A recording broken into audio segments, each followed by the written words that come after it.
ಜೈ ಶ್ರೀರಾಮ್. ಮಳೆ ಎಲ್ಲ ಬಂತು ಅಂದರೆ ಹಸುರುಳು ಬಂದಿರ್ತದೆ. ಹಸಿ ಹುಲ್ಲು ತಿನ್ನೋಕ್ಕೆ ಎಲ್ಲ ಹಸು ಕರುಗಳಿಗೂ ತುಂಬ ಇಷ್ಟ ಆಗುತ್ತೆ. ಯಾಕೆಂದರೆ ಬೇಸಿಗೆಗಾಲದಲ್ಲೆಲ್ಲ ಒಣಹುಲ್ಲು ತಿಂತಾ ಇರ್ತವೆ. ಈಗ ಹಸಿರು ಬಂದ ತಕ್ಷಣ ಎಲ್ಲ ಜಾನುವಾರುಗಳಿಗೂ ಖುಷಿ ಆಗಿಬಿಡುತ್ತೆ. ನೋಡಿ, ಹಂಸ ರವಿಕುಮಾರ್ ಅವರು ಕೂಡ ಹುಲ್ಲು ಕುಯ್ತಾ ಇದ್ದಾರೆ. ಎಷ್ಟೋ ಸತಿ ನಾನು ಹೊರಗಡೆ ಎಲ್ಲಾದರೂ ರಕ್ಷಣೆಗೆ, ಹಾವು ರಕ್ಷಣೆಗೆಲ್ಲಾದರೂ ಹೋದಾಗ ಅವರೇ ಹಸುಗಳಿಗೆಲ್ಲಾದರೂ ಊಟ ಅರೇಂಜ್ ಮಾಡಿ ತೊಗೊಂಬಂದು ಹಾಕ್ತಾರೆ.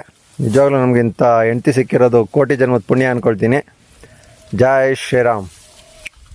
ಜೈ ಶ್ರೀರಾಮ್. ಎಲ್ರಿಗೂ ನಮಸ್ಕಾರ. ನಾವು ರಕ್ಷಣೆ ಮಾಡಿ ನೋಡ್ಕೊಳ್ತಾ ಇರೋ ಹಸುಗಳಿಗೆ ನಾವು ಇವತ್ತು ಹುಲ್ಲು ತೊಗೊಂಡೋಗ್ಲಿಕ್ಕೆ ಬಂದಿದ್ದೀವಿ. ಇವಾಗ ನೋಡಿ, ಇದು ಕಾಡು. ರವಿ ಅವರು ಹುಲ್ಲು ಕುಯ್ತಾ ಇದ್ದಾರೆ. ಬನ್ನಿ ತೋರಿಸ್ತೀನಿ.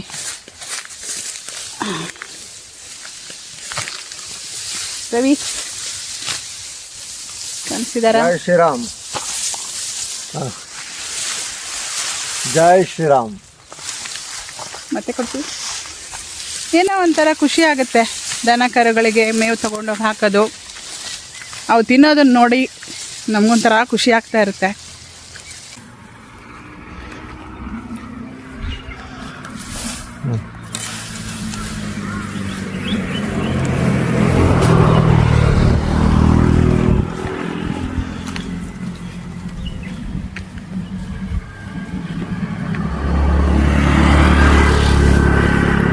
ಜೈ ಶ್ರೀರಾಮ್.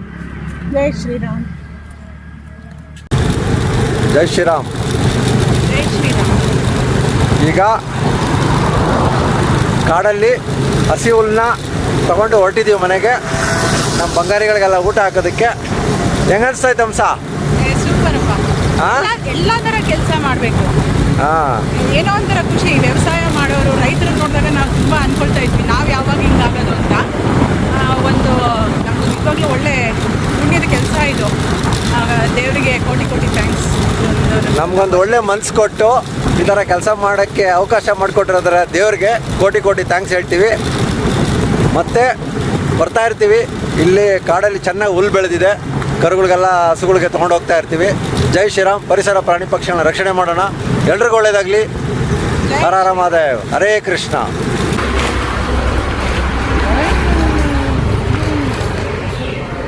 ಹುಷಾರಾಯ್ತಾ? ಸರಿ.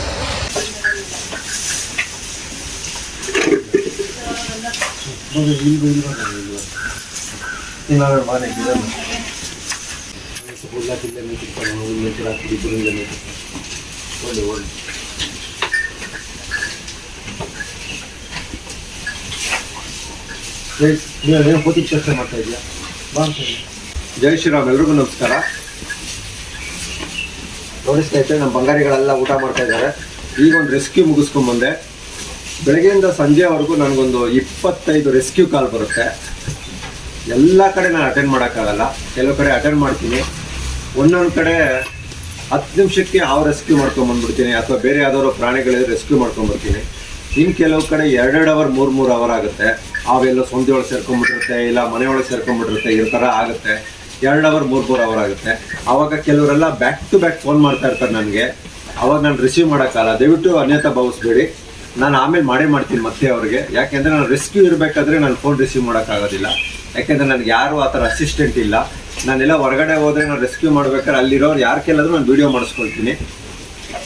ಮತ್ತು ಇನ್ನೊಂದು, ನನ್ನ ಯಶವಂತಪುರ ಕ್ಷೇತ್ರ ತಗಟ್ಪುರ ವಾರ್ಡ್ ಸಂಬಂಧಪಟ್ಟ ಪ್ರತಿಯೊಬ್ಬರಲ್ಲೂ ನಾನು ಮನವಿ ಮಾಡ್ತಾ ಇರೋದೇನು ಅಂದರೆ, 23 ವರ್ಷದಿಂದ ಸಮಾಜಮುಖಿ ಕೆಲಸಗಳು ಮಾಡ್ತಾ ಬರ್ತಿದ್ದೀವಿ. ಜೊತೆಗೆ ಸಹಸ್ರಾರು ಪ್ರಾಣಿಗಳನ್ನ ಉಚಿತವಾಗಿ ರಕ್ಷಣೆ ಮಾಡ್ತಾ ಬರ್ತಿದ್ದೀನಿ. ಸುಮಾರು ಒಂದು 30,000ಕ್ಕಿಂತ ಹೆಚ್ಚು ಎಲ್ಲ ಬಗೆಯ ಹಾವುಗಳನ್ನ ಫ್ರೀಯಾಗಿ ರಕ್ಷಣೆ ಮಾಡ್ತಾ ಬರ್ತಿದ್ದೀನಿ. ನೋಡಿ, ಇದೆಲ್ಲ ನಾನು ರಕ್ಷಣೆ ಮಾಡಿ ನೋಡ್ಕೊಳ್ತಾ ಇರೋ ನನ್ನ ಸಾಮ್ರಾಜ್ಯ ಇದು. ಇದೆಲ್ಲದರಿಂದ ನಾನು ಏನು ಯುಟಿಲೈಸ್ ಮಾಡ್ಕೊಳ್ತಾ ಇಲ್ಲ. ಹೊಟ್ಟೆ ತುಂಬ ಊಟ ಹಾಕ್ತೀನಿ, ಚೆನ್ನಾಗಿ ನೋಡ್ಕೊಳ್ತಾ ಇದ್ದೀವಿ. ಇಲ್ಲಿ ಒಂದೊಂದಕ್ಕೂ ಒಂದೊಂದು ಹಿಸ್ಟ್ರಿ ಇದೆ.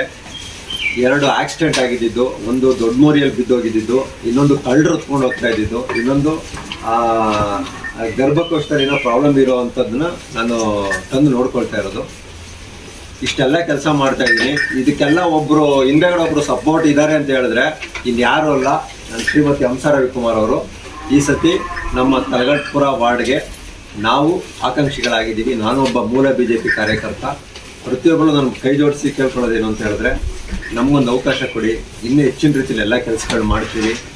ನಾನು ಕೆಲಸ ಮಾಡಿ ಅವಕಾಶ ಕೇಳ್ತಾ ಇದ್ದೀನಿ. ದಯವಿಟ್ಟು ನನ್ನ ಪ್ರೊಫೈಲ್ ನೋಡಿ, ನಾನು ಮಾಡ್ತಾ ಇರೋ ಕೆಲಸಗಳು ಒಂದು ಅವಕಾಶ ಕೊಟ್ಟರೆ ನಾವು ಇಡೀ ತಲಘಟ್ಟಪುರ ವಾರ್ಡ್ನ ಮಾದರಿ ವಾರ್ಡ್ ಆಗಿ ಮಾಡೋ ಅಂಥ ಜವಾಬ್ದಾರಿ ನಮ್ದಿರುತ್ತೆ. ಆ ರೀತಿ ಮಾಡೇ ಮಾಡ್ತೀವಿ. ಬರೀ ನಾನು ಪ್ರಾಣಿ ಪಕ್ಷಿಗಳು ಮಾತ್ರ ರಕ್ಷಣೆ ಮಾಡ್ಕೊಂಡು ಬರ್ತಾ ಇಲ್ಲ, ಜನಜಾಗೃತಿ ಕಾರ್ಯಕ್ರಮಗಳು ಮಾಡ್ತಾ ಇದ್ದೀನಿ. ಬೀದಿ ಕಸಗಳೆಲ್ಲಿದ್ರು ಆ ಕಸ ಕೂಡ ಎಲ್ಲ ಎತ್ತಿ ಕೆಲಸ ಮಾಡ್ತಾ ಇದ್ದೀನಿ. ಮತ್ತು ಇನ್ನಿತರ ಏನೇ ಮೂಲಭೂತ ಸೌಕರ್ಯದ ಏನೇ ತೊಂದರೆ ಇದ್ರು ಅದ್ರ ಬಗ್ಗೆ ಎಲ್ಲ ಎತ್ತಿ ಹಿಡಿದು ನಾನು ಮಾತಾಡಿದ್ದೀನಿ. ಹಾಗಾಗಿ ನಾವು ಆಕಾಂಕ್ಷಿಗಳಾಗಿದ್ದೀವಿ. ದಯವಿಟ್ಟು ನಮಗೊಂದು ಅವಕಾಶ ಮಾಡಿಕೊಡ್ಬೇಕು ಅಂತ ಎಲ್ಲರೂ ಮನವಿ ಮಾಡ್ತಾ ಇದ್ದೀನಿ. ಜೈ ಶ್ರೀರಾಮ್.